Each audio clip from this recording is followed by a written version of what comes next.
And welcome everybody to another edition of the GSMC Football Podcast brought to you by the GSMC Sports Network. As always, I'm your host Kenneth Grunfelder, and it's great to have you guys here on this Monday, September 9th. We have a lot to cover on the show today. Before I get into that, just want to remind you guys, as always, to tip or donate and get your comment recognized, go to the dollar sign icon in the chat. This will create a super chat for you that I will acknowledge during the live broadcast of anything that you want to say on the show. Obviously it has to be appropriate, but like I said, I'll highlight it during the live broadcast, and it just makes the show more interactive between myself, the host, and you guys, the viewers. We appreciate your guys' viewership each and every day, so any contribution that you can make means the world to us. Also, the other way to help out the show is by going to the link, which is on the ticker at the bottom of the show segment, GSMCPodcast.net. So, let's get into what we are going to discuss for today. I hope everybody enjoyed this past week of both college football and the NFL being back. So it's going to be basically all NFL. And throughout the week, I will cover the other games. We're not going to get to every single game today, but as we move throughout the week, we'll get to them. So we're going to start off the show. We'll talk about the news that broke yesterday about Dak Prescott getting his new deal. So he's locked in with the Cowboys. I know I said I thought he was going to be the odd man out, but that's not the case. He gets his new deal, and we're also going to talk about the Cowboys and their victory over the Browns, 33-17. And this won't be the only time we talk about the Browns this week. I'm telling you that right now.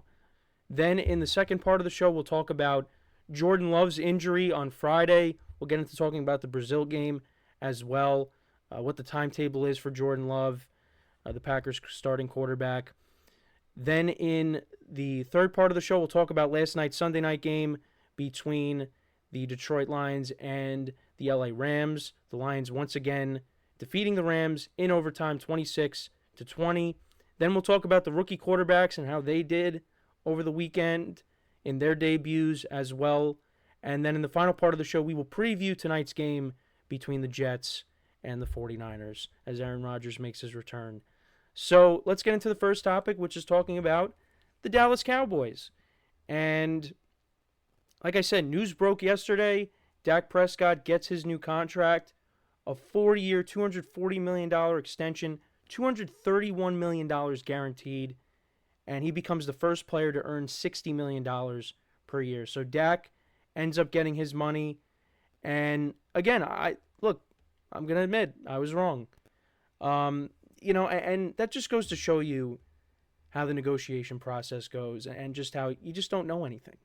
Because, from interviews and just the way things were going, it just didn't seem like the Cowboys were going to get a deal done with Dak at the start of the season. We were going to have to wait till after the season played out. But that was not the case. They get the deal done with CeeDee Lamb. Now they get the deal done with Dak. So those guys are locked in long term. Well, another 4-year deal, but still. So now, when the time comes, they will work on getting a deal done with Micah Parsons. But this is big for the Cowboys, however you look at it, because if they were to let go of Dak and let him walk, I mean, there would be teams lining up to sign him. And let me tell you, there were teams yesterday, and even the team that the Cowboys played against, they could have used Dak yesterday. And the game that I was at yesterday, I'll admit, the team I was watching for 60 minutes yesterday, they could have used Dak. But, yeah, it was big for the Cowboys to get this done because, I mean, what was their plan going to be if Dak were to leave? Because you have Trey Lance on the roster, but, he hasn't really played since the 49ers drafted him when they did, and then the Cowboys got him in a trade. But in the preseason, that 5-interception game that he had, it's not good. And, he would have been the alternative as well as, Cooper Rush. I mean, Cooper Rush is a solid backup, and he's won games for the Cowboys. But, those aren't your long-term answers there. Dak Prescott is. And that's why they got this deal done. Now, I know when it comes to Dak, he is who he is. He's a solid quarterback, puts up good numbers. But in the postseason, that's, where he struggles. But Dak Prescott gives the Cowboys the best chance to win. And then if you let him go, it's like, well, where do you go from here? And I know I gave you the options, well, some of the options, but what would they have? What are they going to go and draft a quarterback? But they wouldn't have a high enough pick to do so. Because the Cowboys right now, they have a roster. I know it's got issues, but they have a roster right now that can compete. So, if you let Dak go, the quarterback is the most important position. So, like I said, this is big for the Cowboys. I was wrong. I was thinking, yeah, maybe Dak's on his way out. But that's not the case. He's sticking around. And the Cowboys did play yesterday. And I'll be honest, look, I didn't really get to watch a lot of football yesterday. Well, I did get to watch a lot of football, but at the game I was at. So I got to go back and look at some of the highlights and, game film, things like that. But, I was keeping up with the scores and, did catch, most of the second half of the game against the Browns. But the Cowboys dominated this game. And Dak Prescott didn't put up huge numbers in this game because, you know what, he didn't have to. He didn't have to. And what's funny is the Browns, they were winning at one point. They were up 3-0, but then after that, the Cowboys never looked back. This was all Cowboys. They had a day, especially their defense, against Deshaun Watson and the Cleveland Browns. But yeah, these are Dak's numbers again. Not spectacular, but you know what? He didn't have to be spectacular. Because, like I said, the Cowboys dominated this game. And the one touchdown was to Brandon Cooks. And also Ezekiel Elliott had a touchdown yesterday as well. So, he's back in Dallas wearing the number 15 this time. It was a solid win. Trayvon Diggs had an interception. So already he's making an impact. His first game back after missing all of last year with the torn ACL. Kavonte Turpin had a punt return in this game. CeeDee Lamb, of course, was the leading receiver, 5 receptions for 61 yards. Also had a few carries in this game as well. Cowboys defense had 6 sacks in this game. Eric Kendricks had an interception and 2 sacks, so he made an impact his first game as a Cowboy. DeMarcus Lawrence had 2 sacks in this game.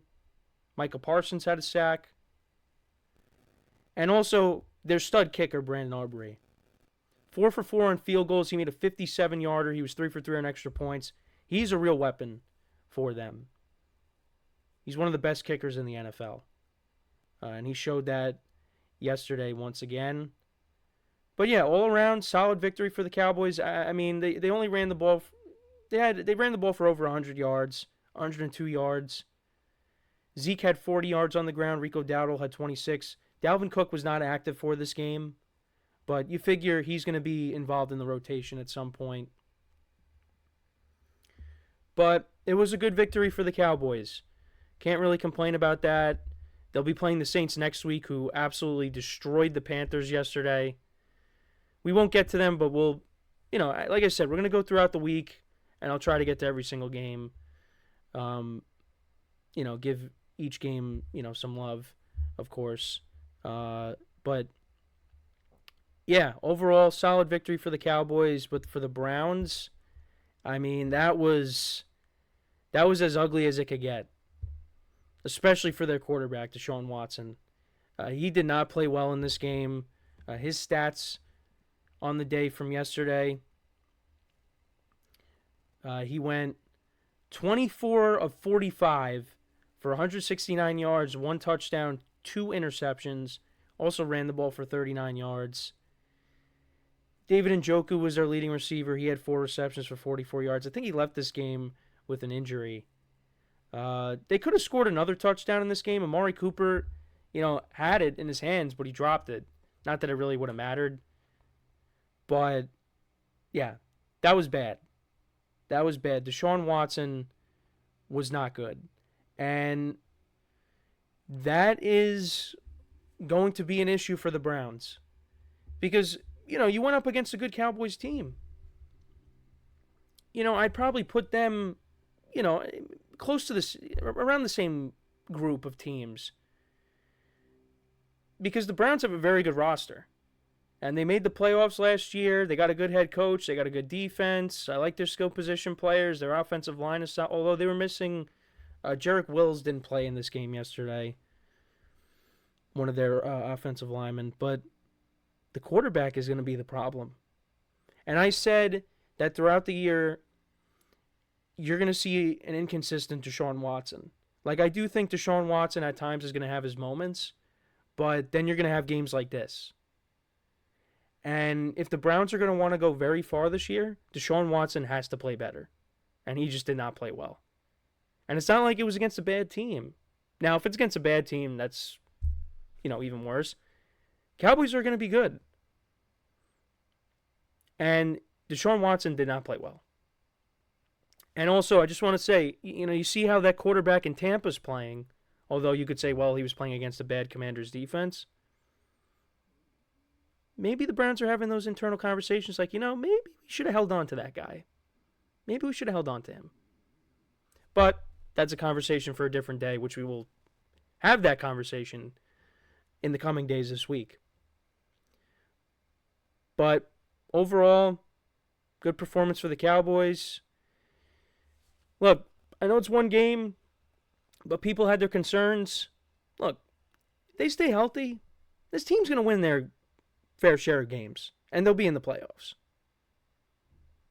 So, that's my thoughts on this game. Let me know what you guys think. What were some of your takeaways from it? So with that, we are going to take our first break of the show, and then when we come back, we will discuss Jordan Love's injury as well as the Brazil game on Friday. I'll give you my thoughts on that when we return. So with that being said, stick around, and we'll be right back here on the GSMC Football Podcast.